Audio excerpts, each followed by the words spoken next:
Merhaba. Good afternoon, ladies and gentlemen.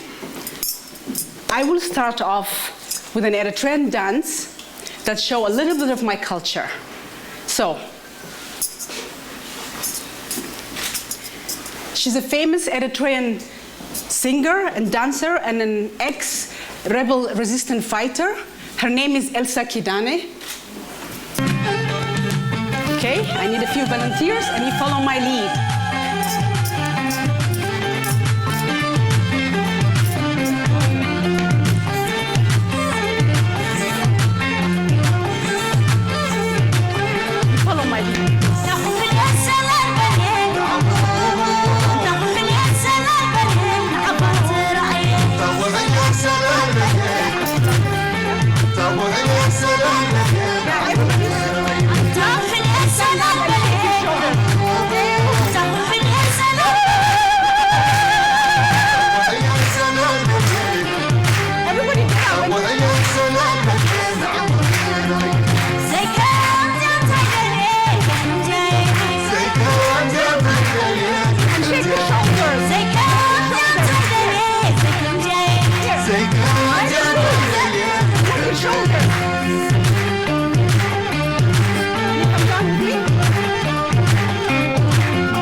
I thought I'd start you off with a little Eritrean dance, because that's my inspiration for life, dancing for independence.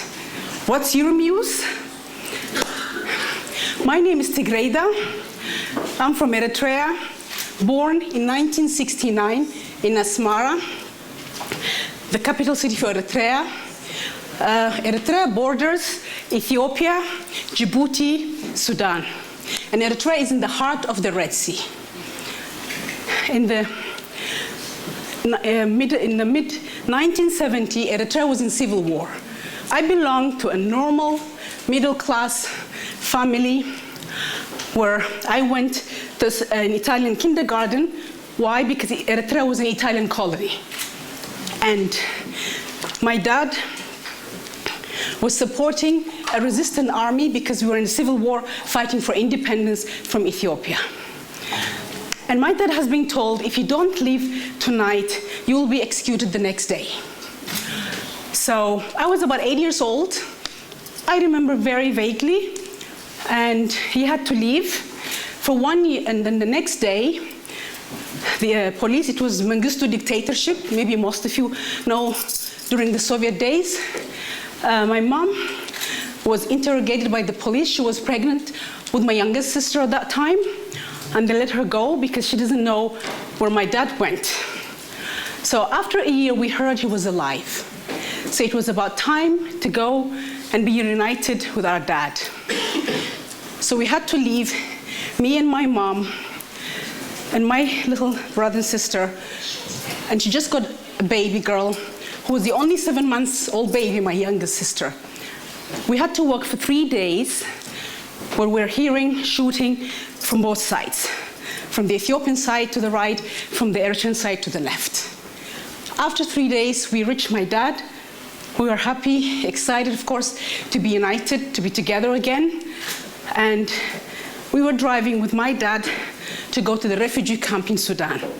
In those days, because of the war, everybody was fleeing. And we arrived in Wad al-Hilo, which was a refugee camp, and my dad was still with the Eritreans fighting for independence. And within a couple of years, to go back, when we were driving to reach my dad, we were taken in 2 trucks. Of course, it was in the middle of war. Our truck, we managed, of course, I'm still alive here and talking to you today. We passed the road. There were landmines everywhere. The second truck stepped on the landmine. Luckily, nobody died, but there were some serious injuries. So we reached my dad's place. Then we went to Wad al-Hilo, one of the Sudanese refugee camps in Sudan. Within a couple of years, we were shuffled between 4 different refugee camps. Then later, in the early 80s, we went to Khartoum, capital city of Sudan, where we were registered as refugees. My dad got a job, and I was privileged. I was one of the few Eritreans privileged to go to a British international school, funded, paid a full scholarship by United Nations High Commissioner for Refugees. And growing up as a young girl, left home when I was about 8 years old, leaving everything behind in a normal life, suddenly here in Khartoum, in a capital city, as a refugee. And growing up as a young girl, it was not easy. Being a refugee, and especially Eritrea and Ethiopia, even though we had war together, we were the minority. We were a Christian Orthodox minority in a more conservative majority society. It was not easy. It was not an easy ride. But the privilege being given to go to international school, to study, and trying to fit in within my own conservative culture, being a refugee in Khartoum in a different setting, and as a young girl growing up ambitious, having a dream like any other girl, was not easy. So I wanted to be a doctor, but at least I was one of the privileged that I had both my parents. They were determined I finish my education. But I knew I can't be a doctor. I need somebody to fund. I was lucky enough somebody funded my higher school education, but I knew it's a dream far-fetched because I can't get the money to go and continue and be a doctor. And as a rebel, always being independent, as a young girl, I said, no, I'm going to take commerce, I'm going to work, and I'll study in the evening, be my own person. I don't want to be a burden on my parents. I don't want to be a burden on a cultural society to tell me what to do. I want to take my own life in my own hands. Of course, when I have my ups and downs, my inspiration was music. I will dance for music, for independent. That was my inspiration. Learning, I never went to dancing school. I will dance from my traditional to a belly dancing, Arabian belly dancing, and to a Sudanese dance, where you go, which is more conservative, because you're not allowed to shake all your body.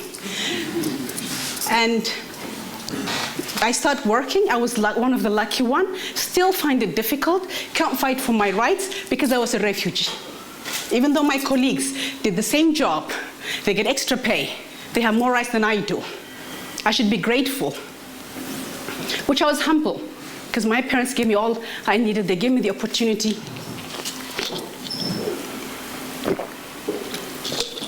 And while working, I'll always be teased at work, because I was the youngest one. I started working, was privileged to work for an international company as a secretary at the age 17 and a half. And coming from a big family, I was taking care of my brothers and sisters. And yet, I had to go to study in the university in the evening. I took accounting. It was never my favorite, but I was obsessed with education. They didn't offer anything else. I thought anyway, well, be it. I'll go to accounting and go continue studying accounting. And my dad got a job. He went to Saudi Arabia. Until today, he's still working in Saudi Arabia. So he left us for about 3-4 years. It was me and my mom with a big family. I was the second in charge of the family. So I saw the future was clear for me. Usually I finish high school. The tradition 30 years ago was you get married, the family know each other, they propose you somebody from a good family, he's an engineer, a doctor. These were like the norm, what every girl supposed to get married. I say to my mom, you know what, Mom? No. If I want to get married, I want to go out with the guy, have a cup of coffee, see him, talk to him, see if we click. If not, I don't want to follow the tradition to get married on those days. I was asking the impossible in those days. I've been told crazy. Who do you think you are? Madonna? I say, this is me. Take it or leave it. I'm not interested. So while working, I'll always be teased because I was the youngest. And we're going, okay, what do I want to do for me? I finished my university. I want to go to the next level. But being a young refugee, totally on your own, lost, trying to make a career, that was not out there because I refused to follow the pattern that an uncle or a family or a relative to decide for me. I can decide for my own. Luckily, in 1991, independence came. But, sorry to come back, before, every Eritrean girl is a part of a tradition. You have to be able to make a little basket before marriage when you're a young girl. So I refused, I rebelled, because I want to do things that I enjoy, not necessarily because it's part of the culture that I have to do it. Every girl, it will take her 2-3 weeks to finish it. And it's usually when we have the traditional coffee, which is actually similar to the Ottoman Empire style. I still have it at home, some of the culture that I treasure. We use this for bread and popcorn to present our guest. This is mine, I did it. It took me 6 months because I refused. It took me 6 months. So luckily in 1991, independence came. Eritrea of 3 million population fought a war for 30 years against Ethiopia of 50 million population. We won the war without outside help. And in the 30-year struggle, men and women fought side by side. Because of that, women had rights in Eritrea after independence. We had 30 women in parliament who were Eritrean women. So in 91, when independence came, the excitement, the happiness, billion words cannot explain it, going back to a country where you belong. You have an identity. We drove back home, coming back home. Finding a job was not difficult for me. I was young. I spoke 3 languages fluently, English, Arabic, my mother tongue Tigrinya at that time. I speak now more, but they were my logo for my language, for my work. Then I had work experience, while other local girls had difficulty finding jobs. It was not difficult for me. But the difficult part was adjusting to the culture I never knew. I left when I was about 8 years old. I thought, coming home, I will blend in. This is it, this is my home. Home is not the country where you originally belong. Your home is also a country where you lived, where you associate with the culture you're living in, where you integrated, that also becomes part of your culture, part of your home. So coming home was culturally shocking for me. Then when I have my dance, I will dance for music. That was my independence. Music is my inspiration for life. Then I got a job from different organizations. One of them was an international company, famous company. I worked. My boss was harassing me. He would just not let it go when I challenged him, because you're a young girl, she's 22. You can do whatever you want. Then he fired me. I didn't go quietly. I challenged him. I went to the Ministry of Labor. I sued him. It took me a year, but I won the case against him. And in those moments, it was my lonely moment. I felt, I know no one, I'm lost, but I have my soul. I am not giving up in life. Out of the blue, I met the love of my life, my beloved husband, whom we've been married for 20 years. He worked for the United Nations Population Fund. Our first posting was Cambodia. It's in Asia. If many of you doesn't know where Cambodia is, it's in Asia. And my oldest son was born in Bangkok, in Thailand. And I realized I've been working all my life. So what do I want to do now? I am a diplomat spouse following my husband wherever he goes. I said, okay, it's great to work. It's great to be paid. But many people forget. They see us as a boring housewives. We're not. We're house managers. We manage our family. We manage our husbands, our kids. That's a title not to be forgotten, even though we're not paid. But it's a 24-hour job. So I decided I'll play tennis. I'll be involved in charity. We had an international organizations group. I was their secretary. We did a lot of interesting charity work for women in Cambodia. And we moved to Uganda, where I went pregnant with my second daughter. She was born in Kampala. And I still in Kampala was engaged with the United Nations Spouse Association. And we did a charity walk. That was the most rewarding thing ever for me. I look back in my life, this was something I was meant to be doing. We were part of a charity. You have 7 Ugandan children who have hydrocephalus. That is a brain with full liquid. It's kids who can, if they are not operated, they can only live up to 7 years. So I raised a charity walk and raised $15,000. We got doctors to do the operation for free. We used the money to buy medicines. They were operated. They came to the meeting before and after. We gave life to 7 little kids. If they would not have been operated, they would have died. So things like this, it is work. Yes, I'm not paid for it. Yes, I'm a housewife. But we did a lot of charity work following my husband's path wherever he goes. Then we moved to Pakistan, where my youngest son is born. We've got 3 wonderful kids. He's born in Islamabad. After that, I did the same work, doing a lot of work to do with women, children, and we moved to Macedonia, Skopje, which my heart is in Skopje, then Kosovo. Then from there, we moved to Moscow, Russia. From there, I did the same work in Moscow too. We went to Uzbekistan, Tashkent, our last posting before coming to Ankara, where we stayed for 1.5 years. The last job I did was being the president of International Women's Group, where I had 150 members representing. And I said, wow, where was my life? Where have I come today? I am a truly global citizen. I have a beauty from every culture that I've gone around the world. It was not that easy to move around, but it has its beauty. It has its moments. And in all those places, I learned how to dance. Dancing is my life. I will dance on top of the table, on the floor, to any music that I feel the rhythm to it. And I get to learn all the different types of music.